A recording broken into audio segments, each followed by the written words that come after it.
irmãos, eu saúdo todos na graça e na paz do Senhor Jesus. Amém. Nós adoramos o Senhor Jesus. Foi o Senhor, no seu sacrifício, que nos mostrou o amor e a graça do Pai. Eu quero continuar o texto que nós começamos a trabalhar na terça-feira, que se encontra no livro do profeta Jeremias, capítulo 18. Jeremias, capítulo 18. O tema da nossa mensagem é Nas Mãos do Oleiro. Jeremias, capítulo 18. Se você não está conseguindo achar Jeremias, primeiro misericórdia, mas abre lá em Salmos e vai adiantando as páginas aí um pouquinho, que logo Deus vai te apresentar aí o homem que ele chamou de profeta Jeremias. Jeremias capítulo 18 é um dos textos mais comoventes da literatura chamada de profética. Jeremias capítulo 18, e vai dizer assim: palavra do Senhor que veio a Jeremias dizendo: dispõe-te, desce à casa do oleiro, e lá ouvirás as minhas palavras. Desci à casa do oleiro, e eis que ele estava entregue à sua obra sobre as rodas. Como o vaso que o oleiro fazia de barro se lhe estragou na mão, tornou a fazer dele outro vaso, segundo bem lhe pareceu. Então veio a minha palavra do Senhor: não poderei eu fazer de vós como fez este oleiro, ó casa de Israel, diz o Senhor. Eis que como o barro na mão do oleiro, assim sois vós na minha mão, ó casa de Israel. No momento em que eu falar acerca de uma nação ou de um reino, para o arrancar, derribar e destruir, se a tal nação se converter da maldade contra a qual eu falei, também eu me arrependerei do mal que pensava fazer-lhe. E no momento em que eu falar acerca de uma nação ou de um reino, para o edificar e plantar, se ele fizer o que é mal perante mim e não der ouvidos à minha voz, então me arrependerei do bem que houvera dito que lhe faria. Ora, pois fala agora aos homens de Judá e aos moradores de Jerusalém, dizendo: assim diz o Senhor, eis que estou forjando o mal e formo um plano contra vós outros.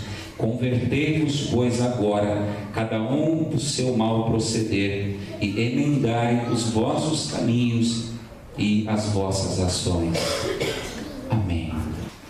Irmãos, não faz muito tempo nós estudamos uma lição aqui na escola dominical que tinha o seguinte tema: espiritualidade e missão, duas dimensões do mesmo projeto. Espiritualidade e missões, duas dimensões do mesmo projeto.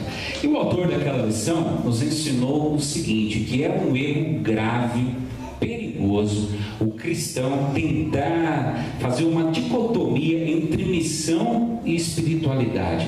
Espiritualidade e missão são duas realidades interdependentes na nossa vida, ou pelo menos deveria ser. Todo homem, toda mulher, todo servo de Deus, todo jovem, todo adolescente apaixonado por Jesus, cuja vida é um culto vivo, se torna um missionário. Todo homem, toda mulher com a vida centrada em Deus, com a vida nas mãos do Espírito Santo de Deus, se torna um missionário. É alguém cuja presença não passa desapercebido, é alguém que tem um brilho diferente, que fala diferente, que se porta de forma diferente, segundo a presença do próprio Espírito Santo de Deus. Eu me lembro que naquela ocasião, na lição, o autor fez uma definição muito interessante do que é fazer missões, do que é fazer evangelismo, discipulado, e ele nos deu essa seguinte definição: fazer discípulos implica ensinar o caminho de um relacionamento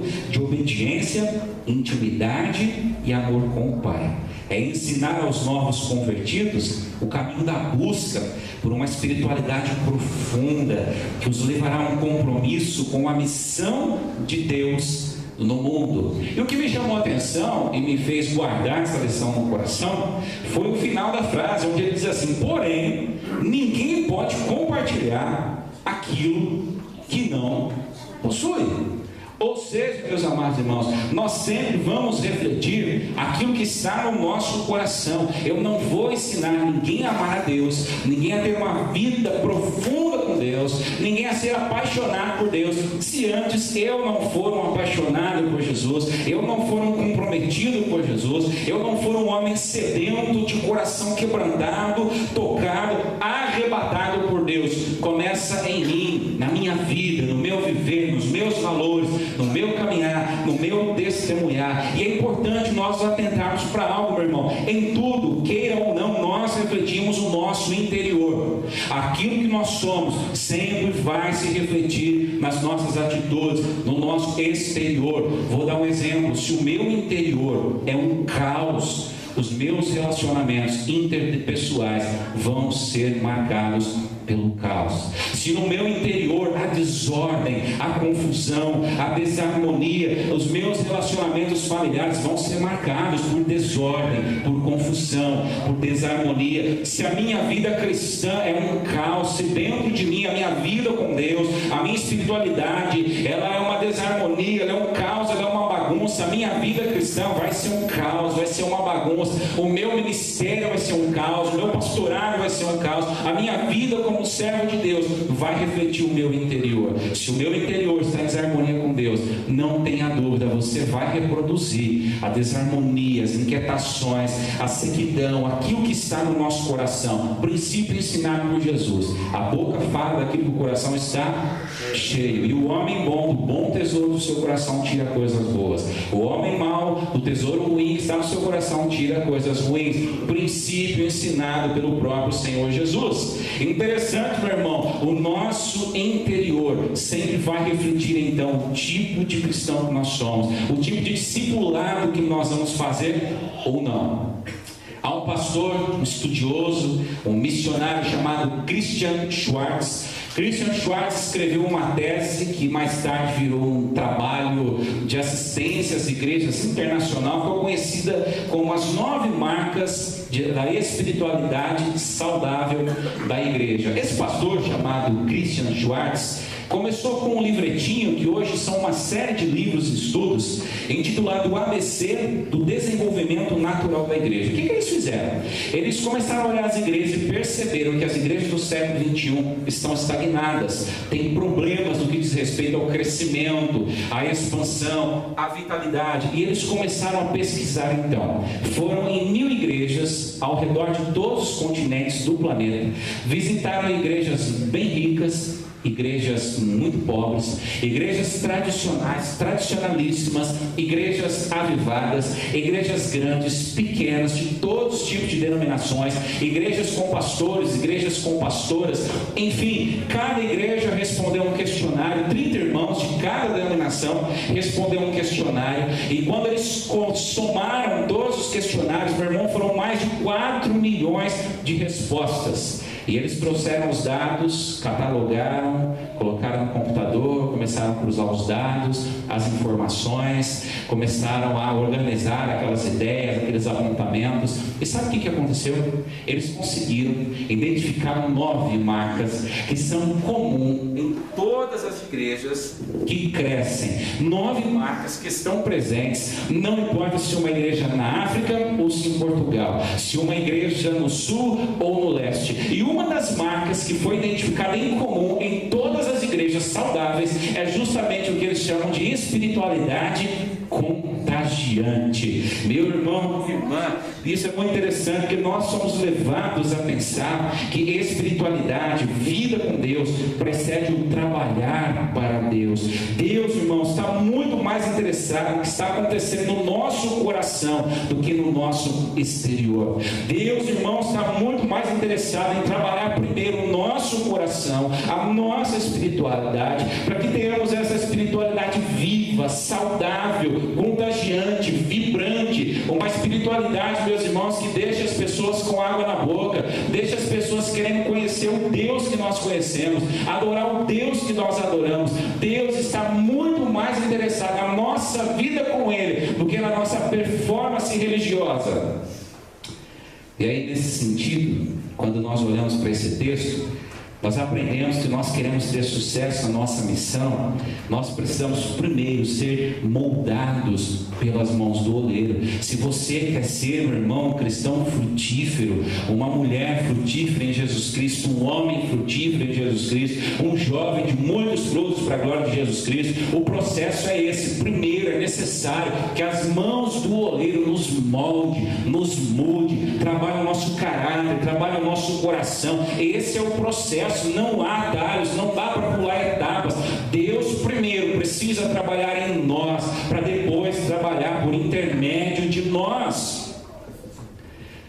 E é exatamente esse o problema de Israel, quando Deus dá essa palavra para Jeremias. Israel deixou de ser boca de Deus, porque estava espiritualmente doente. A espiritualidade de Israel, nesse momento, estava falida. Uma nação chamada, comprada, eleita, com a qual Deus propõe aliança, mas que no momento, segundo as palavras do próprio Deus, registradas por Jeremias, se assemelhava a uma prostituta, se esqueceu de Deus, se prostituiu, se deu a troco de nada, meu irmão, se perdeu na caminhada, perdeu a sua essência, perdeu a sua alma, e no momento não servia para mais nada. Tinha religião, mas uma religião discursiva, uma religião que não era encarnada, que não era mais vida. Se orgulhavam do templo, temos o templo, mas não tinham mais o coração nas mãos de Deus. Então Deus chama Jeremias, e então manda Jeremias à casa do oleiro. E há uma coisa que nós precisamos saber para entender esse texto: o contexto era de calamidade, porque, meu irmão, Jeremias teve um ministério bem longo, talvez um dos mais longos dos profetas do AT, 40 anos de ministério. E Jeremias profetizou no reino de Judá, um reino que com duas tribos formavam a tribo de Judá, cuja capital era Jerusalém. A tribo de Judá teve 20 reis, mais ou menos 20 reis, ou seja, havia uma alternância de poder, e esses reis se alternavam entre homens piedosos, tementes a Deus, como por exemplo Josias não está aqui hoje, quando eu li esse texto essa semana eu lembrei dele. Josias na Bíblia é famoso pela sua reforma josiânica, o homem que achou livros, rolos dos profetas e trouxe de volta para Israel, mandou derrubar os altares, os postes de ídolos de Balaim, um homem que fez de tudo para trazer o povo de volta a Deus. Mas ninguém é eterno, e quando um rei morria, outro corrupto assumia. Homens, por exemplo, como o rei Joaquim, que conduziram Israel naquilo que já era ruim, ficou pior ainda, e então ficava oscilando, ora perto de Deus, ora longe de Deus, ora reis bons que conduziam o povo, ora reis impiedosos, loucos, desvairados, porque quem vira as costas para Deus não pode girar muito bem das ideias. Homens que viravam as costas para Deus, e a nação foi. E então, meus irmãos, Deus resolve fazer algo para trazer o povo de volta. Deus resolve trazer o juízo sobre o reino de Judá. E Deus permite então que a nação babilônica se levantasse no cenário internacional. Já a Síria já não era mais aquela potência, o Egito já não era mais aquela potência, e lá vem a Babilônia. E quando a Babilônia chega, o famoso rei Nabucodonosor, você já ouviu essa história na Bíblia, já ouviu esse nome, e ele chega, e na sua terceira incursão a Israel, se não me falha a memória, no ano de 586 a.C., cerca a cidade de Jerusalém, e 18 meses de cerco, acampado com o seu exército do lado de fora das muralhas de Jerusalém. Imagine você, 18 meses sem entrar ninguém, sem sair ninguém. 18 meses, irmãos, a comida acabou, a água potável acabou, a cidade acumulou lixo, sujeira, doenças, moscas. Jeremias vai dizer no seu livro chamado Lamentações, que quem morreu a fio da espada teve muito mais sorte, muito mais sorte do que quem ficou do lado de dentro e morreu de fome. As mães choraram porque desejaram as mortes dos filhos. E quando Nabucodonosor, então, depois de 18 meses de cerco, não teve mais guerra, eles resolvem abrir as portas, e ele entra sem resistência, e ele mata homens, mata mulheres, rouba os utensílios do templo. Aliás, já tinham roubado na primeira incursão a Jerusalém, queima, leva as pessoas cativas, entre elas o famoso Daniel, você também conhece a história de Daniel. Era um tempo de calamidade, mas observe, quando Deus dá essa palavra para Jeremias, Nabucodonosor ainda não tinha chegado. E o que acontece, meu irmão? Deus estava dizendo para Jeremias: a essa altura do campeonato, Jeremias, o cativeiro é inevitável.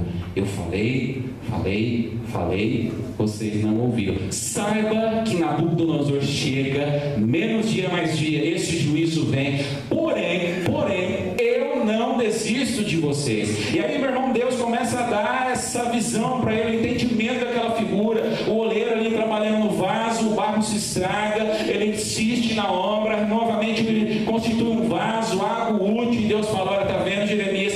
Deus, eu vou moer vocês, a Babilônia vem, vai pisotear vocês, mas eu não vou desistir, tal como esse oleiro não desistiu de trabalhar nesse vaso. E assim foi.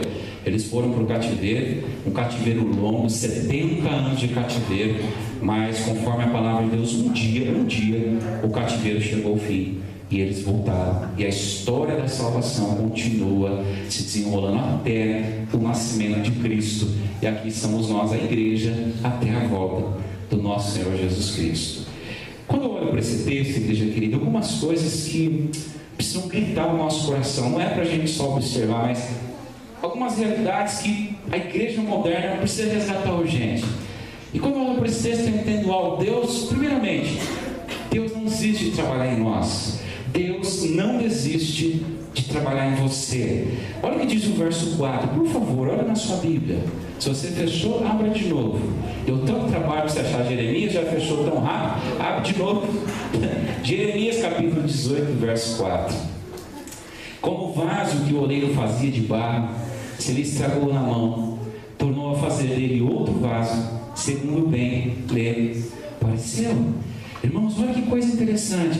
O oleiro não está, a hora que ele percebe que a argila não tomou o molde desejado, ele não descarta aquilo, mas ele insiste naquela obra. E Deus estava dizendo: Jeremias, vocês perderam o formato, perderam a essência, vocês perderam a mão, vocês perderam o propósito de ser, mas eu não vou jogar vocês fora, vou continuar insistindo, vou continuar trabalhando, vou continuar moldando. É como se Deus estivesse dizendo: vocês fugiram, mas eu vou insistir em moldar o caráter de vocês. Vocês se perderam, mas eu vou insistir em moldar a vida de vocês. Vocês estão longe do que deveriam ser, não são sombra do que deveriam ser, mas eu, por amor e misericórdia, vou continuar teimando na vida de vocês, porque eu escolhi, eu acredito em vocês. E aí, meus irmãos, nós precisamos pensar algumas coisas nas nossas vidas. Esse texto é um convite para nós pensarmos na nossa vida a respeito do modelar de Deus. Nós também precisamos ser moldados por Deus, irmãos, na nossa rebeldia contra Deus, na nossa resistência contra a vontade de Deus, na nossa mania de autossuficiência diante de Deus. Precisamos ser moldados por Deus. Meu amado irmão, nós precisamos ser tratados por Deus nas nossas dores, nas nossas mágoas, nos nossos rancores, nos nossos medos, nos nossos pecados de estimação, na nossa frieza espiritual, na nossa sensibilidade para com Deus, na nossa sensibilidade para com o perdido. Nós precisamos chorar, nós precisamos rasgar, meu irmão, não as vestes, mas os corações, e dizer: Senhor, trabalha de novo no nosso coração. Senhor, amolece o coração da nossa igreja. Senhor, amolece o coração dos homens e mulheres dessa geração. Irmãos, nós precisamos nos prostrar diante de Deus e clamar o mover de Deus no nosso coração, na nossa família, no nosso lar, na vida dos nossos filhos, dos nossos relacionamentos. Quantos cristãos são um poço de mágoa? Meus irmãos, que não andam há muito tempo em beleza de santidade, mas vivemos uma vida duvidosa, uma vida dupla diante de Deus, com uma camada de verniz bonito, mas por dentro, ao molde da denúncia de Jesus, sepulcro caiado, sem nada de bom, sem nenhuma palavra boa, sem nenhum sentimento bom. Meu irmão, completamente pessimista, completamente desinteressado, completamente derrotado como servo de Deus, como serva de Deus. Quantos de nós vivem escravos dos nossos pecados de estimação, daquelas coisas que nós prometemos para Deus todo dia que não vamos fazer mais, e todo dia continuamos fazendo? Isso já deixa de ser pecado, e a Bíblia chama isso de iniquidade, que é o que a gente comete por opção e não por deslize. Quantas vezes, meu irmão, nós já perdemos a capacidade de nos ver no espelho e chorar quando percebemos algo que não reflete mais a vida de Deus no outro? Quantas vezes, meus irmãos, nós não nos incomodamos mais porque passamos dias e dias a fio, sem 5 minutos no dia para fazer uma oração? Meu irmão, quantas vezes nós já deixamos de nos incomodar porque nos tornamos analfabetos bíblicos, não sabemos o que é Antigo Testamento, não sabemos o que é Novo Testamento, não entendemos, não estamos municiados da palavra. Se ela é a espada do Espírito, como vamos fazer missões? Meus irmãos, nós não choramos mais pela nossa ausência prolongada na igreja, nós não choramos mais por não sermos bênção na vida do outro, perdemos a capacidade. Eu fico pensando se talvez a palavra para Israel não seja a palavra da igreja do século 21. Vocês vão ser moldados por Deus, nós precisamos ser moldados por Deus. Talvez se essa não seja a palavra para os pastores do século 21, vocês precisam ser moldados por Deus. Para o jovem cristão do século 21, vocês precisam ser moldados por mim. Para os casais crentes do século 21, vocês precisam ser moldados por mim. Para meu irmão dos ministérios do século 21, vocês precisam ser moldados por mim. Não é performance, Deus não quer performance, não é cargo, meu irmão, é vida. Deus está mais interessado na nossa vida do que no nosso cargo, na nossa vida do que no nosso talento, nos nossos dons, na nossa capacidade. Será que nós temos orado assim, Senhor? Como o salmista orou? Vê se há em mim algum caminho mau e molda o meu coração. Será que nós temos orado assim? E eu desafio você a sair daqui essa noite e orar exatamente assim: Senhor, talvez faz tanto tempo que eu não sinto o Senhor moldar meu coração.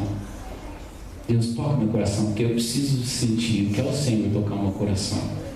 Eu vou na igreja e não sinto mais, eu vou na igreja e não ouço mais, eu só vou, mas não sou. Só vou, mas não sinto.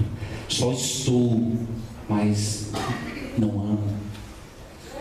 Interessante que tudo isso tem aplicações muito práticas na nossa vida, porque na medida que somos tratados por Deus, as nossas mágoas, os nossos relacionamentos familiares mudam. Porque se Deus trata a minha mágoa contra a Larissa, eu vou tratar a Larissa como a esposa que ela deve ser tratada. Meu irmão, na medida em que eu sou tratado por Deus, as minhas queixas, meu irmão, as minhas mágoas contra o meu irmão de fé, o meu relacionamento na comunidade muda. E uma comunidade que é espinhuda se torna uma comunidade que é calorosa, que é bálsamo de Deus. Na medida em que eu sou tratado por Deus, na minha frieza espiritual, no meu cinismo espiritual, a minha vida com Deus muda, é algo chamado avivamento, invade o meu coração. Meu irmão, na medida em que nós somos tratados, nossa vida é transformada, e nós encontramos de fato uma vida não de religião, mas uma vida com propósito, que era o que Israel tinha perdido. Religião eles tinham, não tinham mais propósito.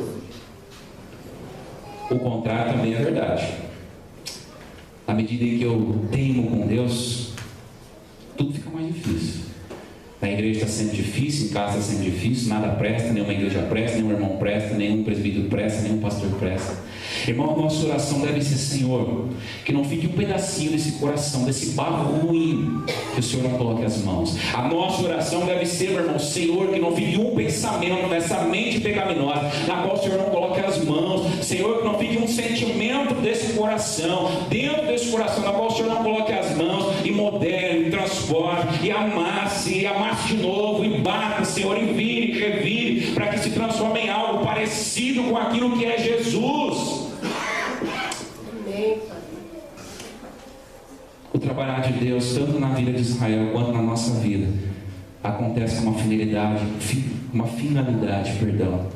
a manifestação da glória de Deus. Deus elegeu Israel, não para Israel ser melhor que as outras nações, mas para Israel manifestar a glória de Deus diante das outras nações. Deus não chamou a igreja para a igreja falar: olha, somos filhos e filhas do Senhor. Primeiro a Pedro vai dizer para nós somos nação santa, propriedade exclusiva, povo eleito, a fim de anunciar as virtudes daquele que tirou das trevas para a maravilhosa luz. Se nós não formos moldados por Deus, irmãos, eu temo que nós vamos refletir muita coisa. Posso refletir a minha teologia, posso refletir meus talentos, posso refletir a minha religiosidade, mas nunca vou refletir Cristo Jesus. O texto segue E eu aprendo uma outra verdade aqui, eu me desespero com isso. Deus trabalha em nós antes de trabalhar por intermédio de nós. E no mundo de pressa, isso é complicado. No mundo do fast food, onde eu entro um lado e peço um batalhão de comida e 5 minutos depois dou a volta e o quarteirão pega do outro lado, porque ninguém tem vontade mais de esperar. No mundo, meu irmão, de facilidades, onde todo mundo quer um caminho mais curto.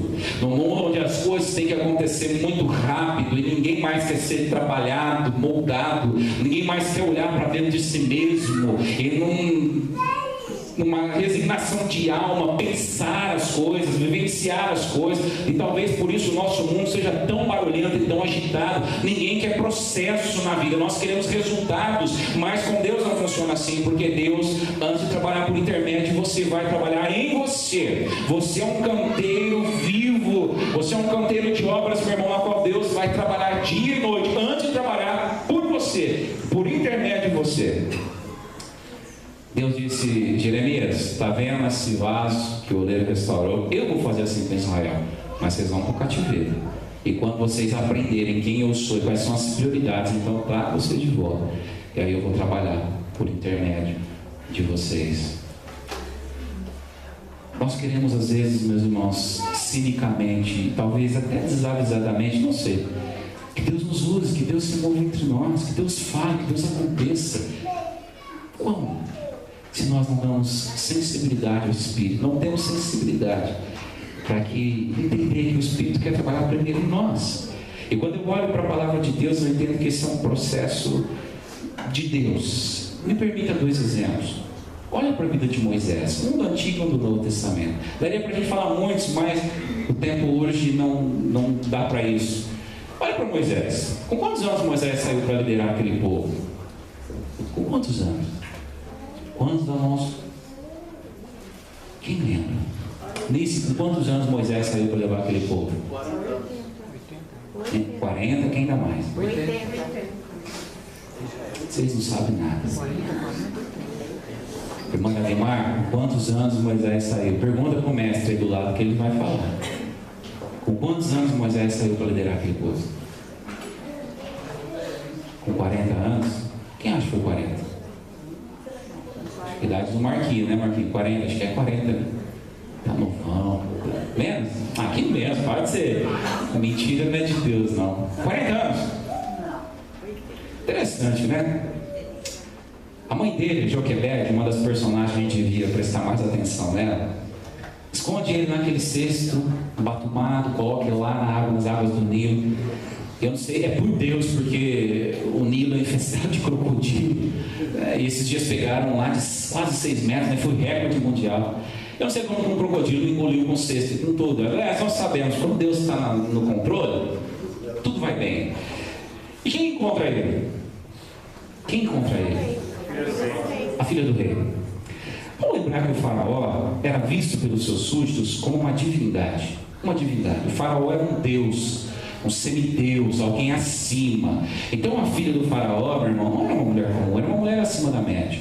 E ela olha aquela criança, ela identifica, fala: é filha dos hebreus, mas eu vou cuidar, leva para o palácio. E Moisés é criado na sua primeira metade de vida, nos seus 40 anos, e a gente errou feio, como um nobre. Ele tem acesso a todo o ensino do Egito. Ele é criado como uma filha, ou pelo menos como um afilhado da filha de faraó. Ele tem acesso à corte, aos ensinos. E já naquela época o Egito era uma nação acima da média, uma nação de estudos, uma nação de, meu irmão, de cálculos. E ele é equipado ali de todas as formas, de todas as maneiras, 40 anos. E talvez um homem criado com uma educação real estivesse mais do que pronto para pegar um bando de escravos, gente esfarrapada, gente da ralé, gente da pior estirpe, os famosos rabirus lá no hebraico, gente sem voz, sem vez, e liderar esse povo. Era um homem demais para eles, para o que eles eram. Moisés bastava, dava de sobra. O currículo de Moisés preenchia os requisitos do emprego e sobrava requisitos. Mas aí dá uma confusão lá e Moisés perde a cabeça. Ele briga com o egípcio e mata o egípcio. Você lembra o que ele faz? Enterra o egípcio e foge. E naquele momento Deus tem que mostrar para Moisés que Moisés não era nada, não sabia nada. E sabe quantos anos ele fica? Aí ele foge, encontra a sua futura esposa, Zípora, é isso, né, Paulo? Zípora. Casa-se com ela. E o homem que até então era nobre, era um cara assim acima da média, se torna pastor de ovelhas nos desertos do Monte Sinai, aos pés do Monte Sinai. Você sabe quantos anos ele fica ali correndo atrás de ovelha? 40. Agora você acertou, Rosângela. 40. 40 com 40? 80. E quando uma ovelha foge, ele foge atrás. E ele vai entrando, e saindo, indo aqui, indo acolá. E ele olha e vê o quê? Um negócio esquisito demais da vida, como diz o mineiro. Uma sarça, uma árvore que queimava e não se consumia. E ele fala, vou lá ver o que está acontecendo. Quando ele se chega, Deus fala de lá, para aí, pecador, tira a sandalinha, no mínimo a sandalinha, porque quem fala lá de cá é santo. Meu irmão, o que eu quero dizer com isso? 40 anos de treinamento no palácio, 40 anos de treinamento no deserto. Deus não precisava de um príncipe, Deus precisava de um homem que conhecesse a região do deserto.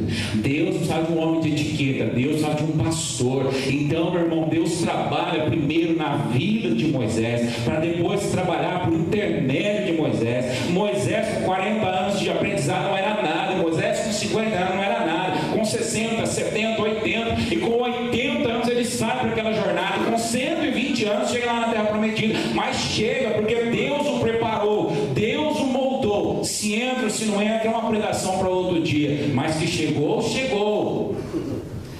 Aí convido você lá no Novo Testamento, um homem que, na minha opinião, Deus escolhe muito bem as pessoas.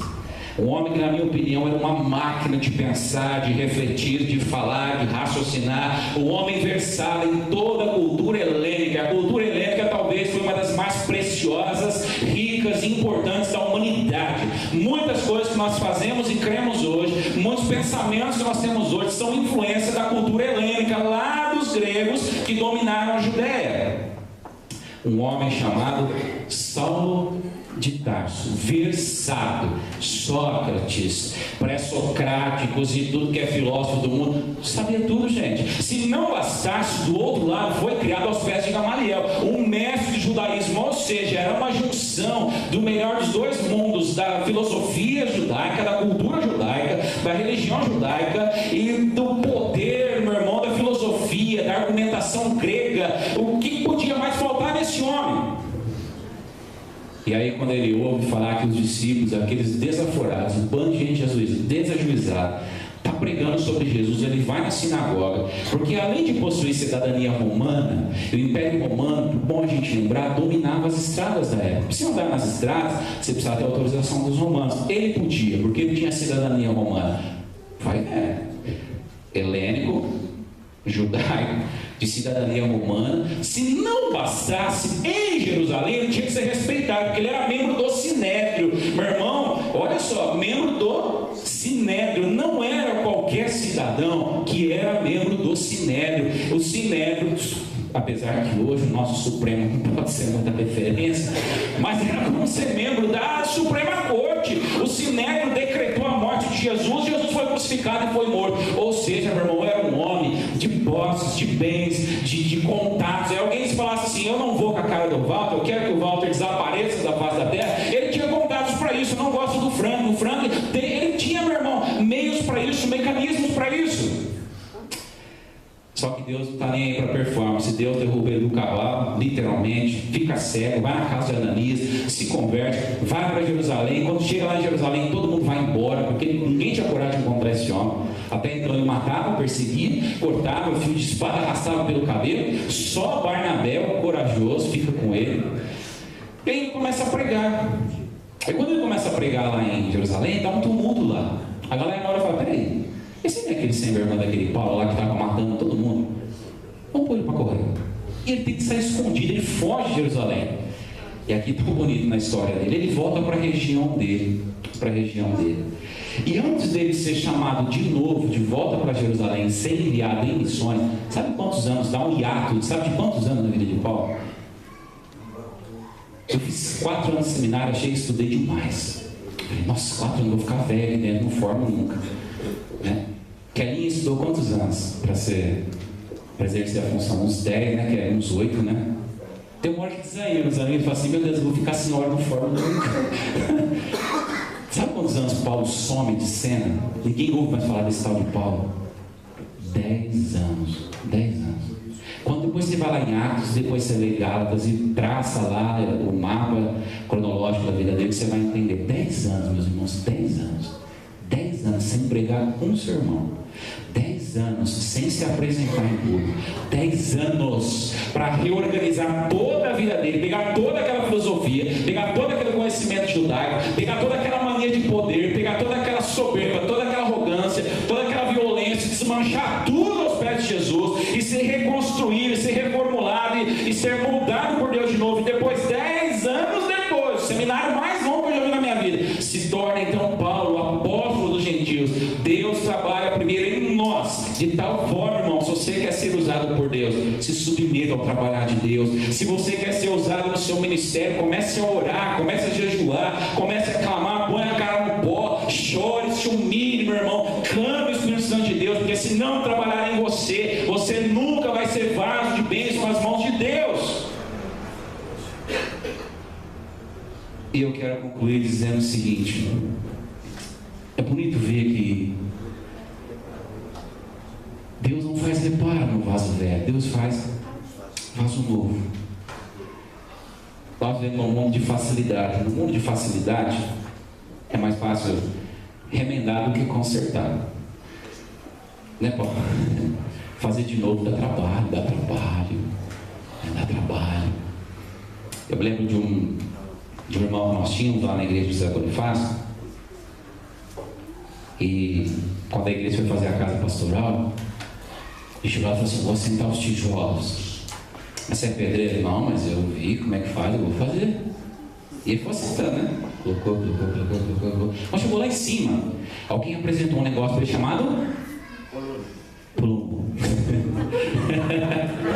Prazer, esse daqui é o plumo.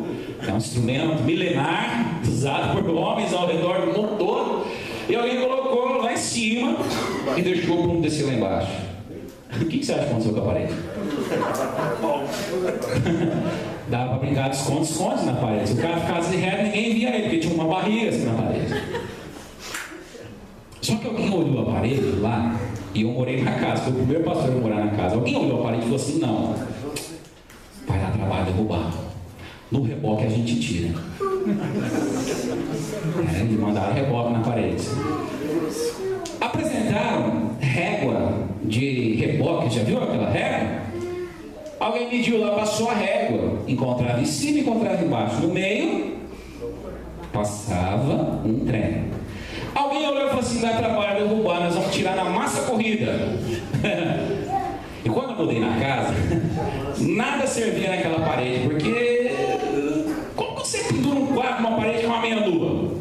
Como você encosta um guarda-roupa numa parede com uma meia nua? Explica para mim. Porque alguém achou, meu irmão, que era mais fácil remendar o que estava errado do que derrubar e colocar de novo, e fazer de novo, e sentar de novo. Só que esse não é o processo de Deus, porque se está errado, Deus quebra, Deus não remenda o novo. Deus disse que nós somos nova criatura, não somos criaturas remendadas, reformadas.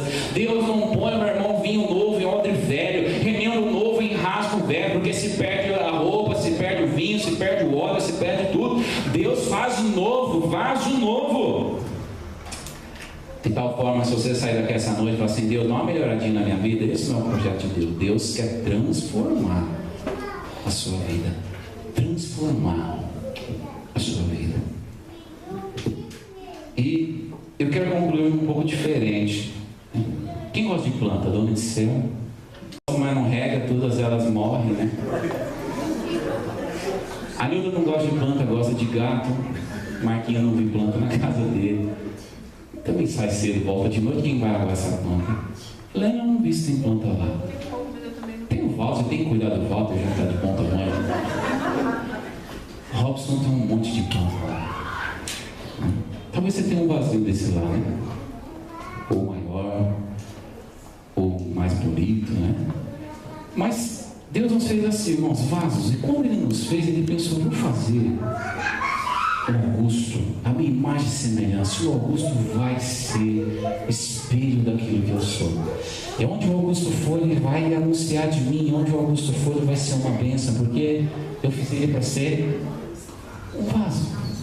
Você acredita nisso? Deus fez você para ser um vaso? Amém? Deus fez para isso, Neide, para ser um vaso? Amém. Deus fez para isso, Cássia? Fez, né? Deus fez para isso, Leite? Fez? Leite, chega para casa um pouquinho. Deus fez para isso, Senhor Jesus. Fez. Deus nos fez para isso, mas sabe qual é o problema da nossa vida? Não se assusta não quebrou isso. O pecado entrou na nossa vida, gente.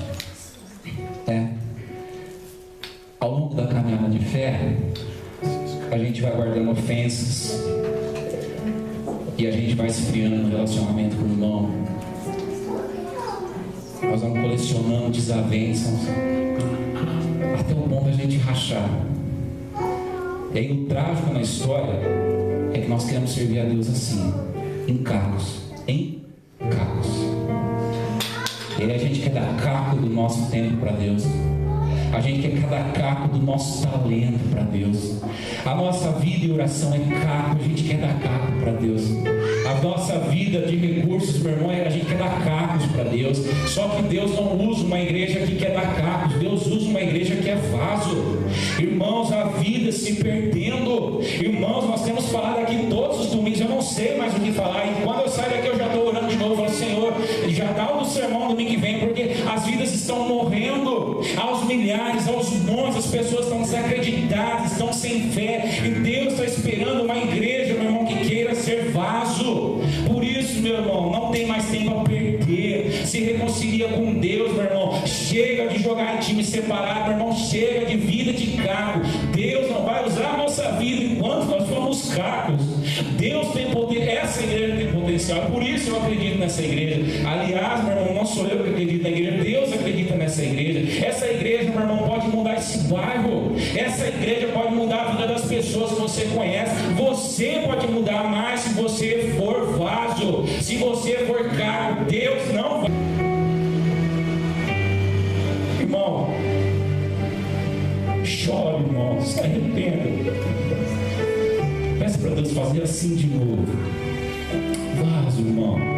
Eu não sei qual é a sua dificuldade, aonde que as coisas pararam de pulsar no seu coração, mas Deus quer salvar vidas. Peça para Deus, irmãos. Eu gosto muito dessa música que as meninas cantaram, Nada Além do Sangue. Sabe que o sangue de Jesus, ele cola os cacos desse vaso de novo. O sangue de Jesus vai fazer a gente chorar pelo perdido de novo. O sangue de Jesus, irmão, vai fazer você orar de novo. O sangue de Jesus vai fazer você ler a palavra de Deus de novo. O sangue de Jesus, irmão, vai fazer você olhar para o pecado e dizer assim, pecado, você não é o meu propósito de vida. O sangue de Jesus, irmão, vai fazer você olhar para a pessoa que te bateu na face e vai virar a face do outro lado. O sangue de Jesus. O sangue de Jesus, irmão, vai pegar essa frieza do teu coração e vai esquentar o teu coração. O sangue de Jesus. Amém. Eu vou convidar você a orar no seu lugar mesmo. Vamos falar com Deus. Me desculpa se eu te assustei com o vaso aqui no chão. Pode deixar lá. Claro. Pode deixar. Eu vou convidar você, se você puder, a se ajoelhar no seu banco, meu irmão, e orar, ou talvez há muito tempo você não ora.